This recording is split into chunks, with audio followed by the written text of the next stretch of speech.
আমার আল্লাহ পাক রব্বুল আলামিন আল্লাহ সুবহানাহু ওয়া তাআলা স্পষ্ট ভাষায় বন্ধুরে সূরা ইউনূসের 62 নম্বর আয়াতে আল্লাহ রাব্বুল আলামিন বলতেছেন, আলা সাবধান, ইন্না নিশ্চয়ই আউলিয়া আল্লাহি লা খাউফুন আলাইহিম ওয়া লা হুম ইয়াহজানুন।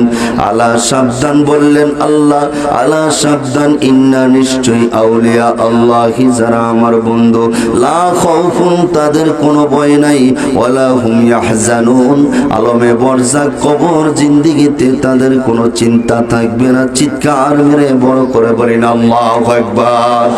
আরো জবান খুলে বলি না ইয়া রাসূলুল্লাহ।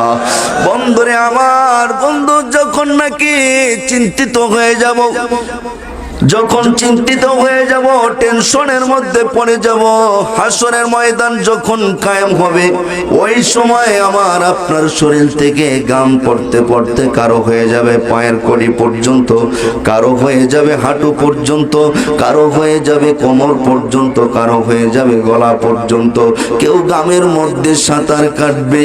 ওই দিন আল্লাহ বলতেছেন, আমার ওলি যারা, আমার বন্ধু যারা, তাদের ওই দিন কোনো চিন্তা থাকবে না, টেনশন থাকবে না। বড় করে বলি না আল্লাহু আকবার। আরো জবান খুলে বলি না ইয়া রাসূলুল্লাহ।